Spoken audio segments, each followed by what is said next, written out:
Buying a home can be a stressful process. It can be extra stressful if you're considering buying a fixer upper. There are 6 things that you should do before you start the process. We're going to spend a little bit of time breaking down each of those 6 steps to make sure you're prepared and avoid common made mistakes. So, when you buy a property using a renovation loan, it is different than if you were buying a home using a traditional mortgage.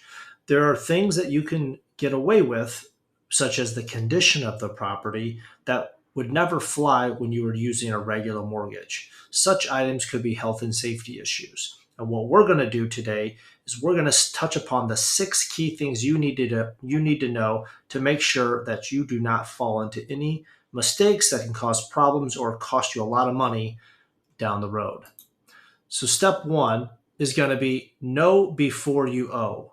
And there are several different options when you consider getting pre approved. Getting your financing in order is the first step in this process. And when we say know before you owe, it's easy to fall in love with a property or an area and get excited, but you want to make sure if you're going to get excited to go out and buy a property that you can afford it and it meets all of your financial goals. The next thing you want to do is identify a local real estate agent or broker. And what's important, not only to know somebody that is familiar with the area, but also know somebody that's familiar with this type of property. People who specialize in luxury homes are different than people who might specialize in condos versus multifamilies.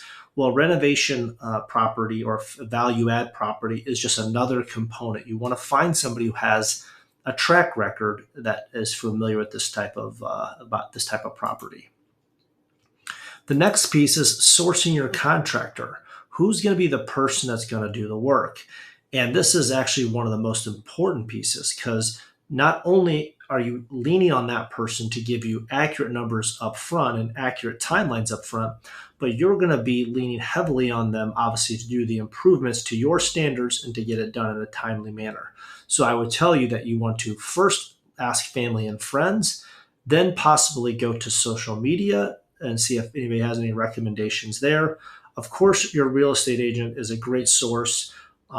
One option would be if your local municipality has approved contractors that is familiar with codes and the process to get permits pulled and things of that nature.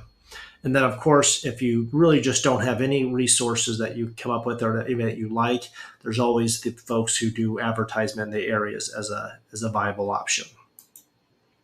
The next piece is identifying the property.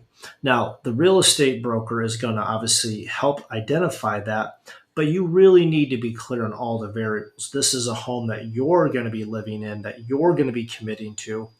And this, I tell people, you got to think like a real estate investor, but then you get the benefits by living in the property.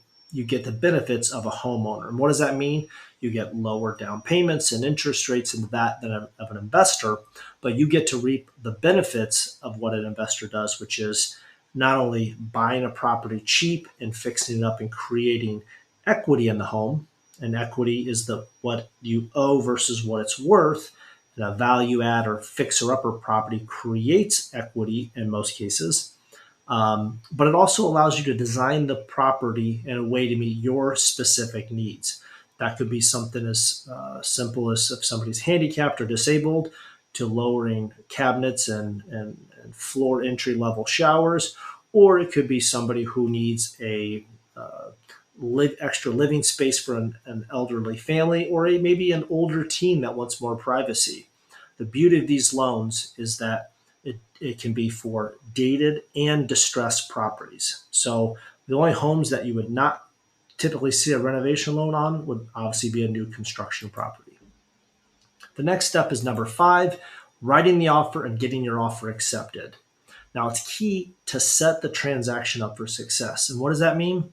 Well, that means not only allotting yourself enough time to close, but it also means putting certain clauses in place like finance contingencies and home inspection contingencies and things like that will protect your earnest money. You also can negotiate seller credits at this point, which can help offset closing costs or possibly even be used to buy down interest rates to keep you with a low monthly mortgage payment. And then the last step is doing your due diligence. Once your offer is accepted, you want to immediately get your home inspection and attorney review going. And this is where the home inspection is done to validate all of those things that you thought was accurate with your bid from the contractor, as well as what you thought was a fair price for the property. You now get an expert in the home to look at it, get up in the attic, get in the crawl space. They might identify things you didn't know about, right? There could be mold, lead, asbestos. There could be something in the circuit breaker where the panel's not set up right, or you don't have enough power to the home. Things that could be big ticket items you could not have known about with the visual eye. That is a time to do the due diligence. And if you do need to go back and renegotiate some of the terms because of hidden costs, sellers of properties that are distressed, especially, are willing to negotiate with you because you have a renovation loan that can now, they do not have to make those improvements, that you can do it with your contractor. You just want to make sure you're paying a fair price for that property if you're taking on additional work. So there's the 6 simple steps to ensure that your renovation project starts off on the right foot. If you like the information you heard today, obviously hit the like button and subscribe, and you'll be notified of any future information that we provide. And as always, I appreciate your time. If you have any questions, put some comments in the box below, and we'll get them answered for you as soon as we can. All right, take care, and we'll talk to you soon.